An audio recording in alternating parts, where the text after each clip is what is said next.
What's up guys, Swoosh Moto here.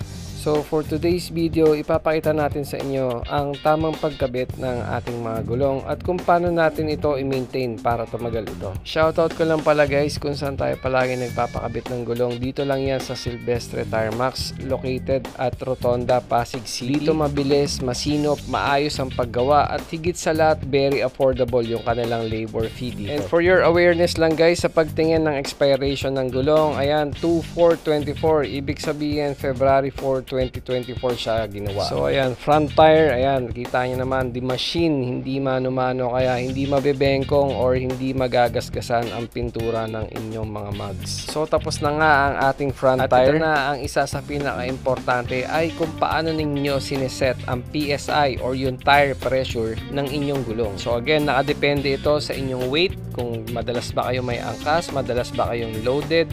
So depende yan. So for me, for 65 kilograms, sinet ko yung aking front ng 25 to 26 PSI. For me, goods lang yan kasi pagka sobrang tagtag naman or sobrang tigas ay parang kinakalog naman yung utak mo. At tulad ng sinabi ko dito, napakasinop at napakabilis. Baka mas matagal pa yung nagmerienda kapag nagpagawa ka rito. And for rear tire, eto na, papalitan at umuusok-usok pa.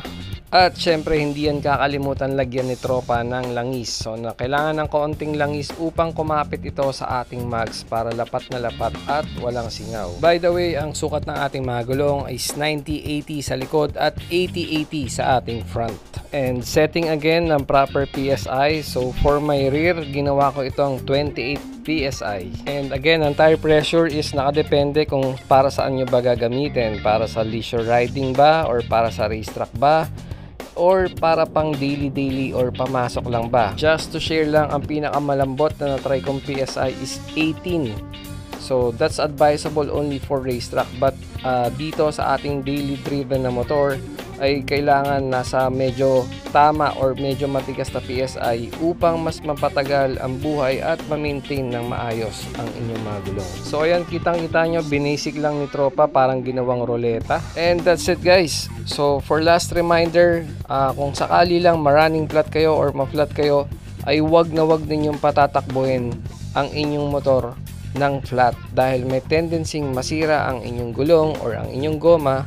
Kaya kung ako sa inyo ay humanap na lang tayo or itulak na lang natin at maghanap tayo ng pinakamalapit na vulcanizing shop. And again, this is Swoosh Moto for safety and quick tips lang. Ingat kayo palagi. Peace everyone.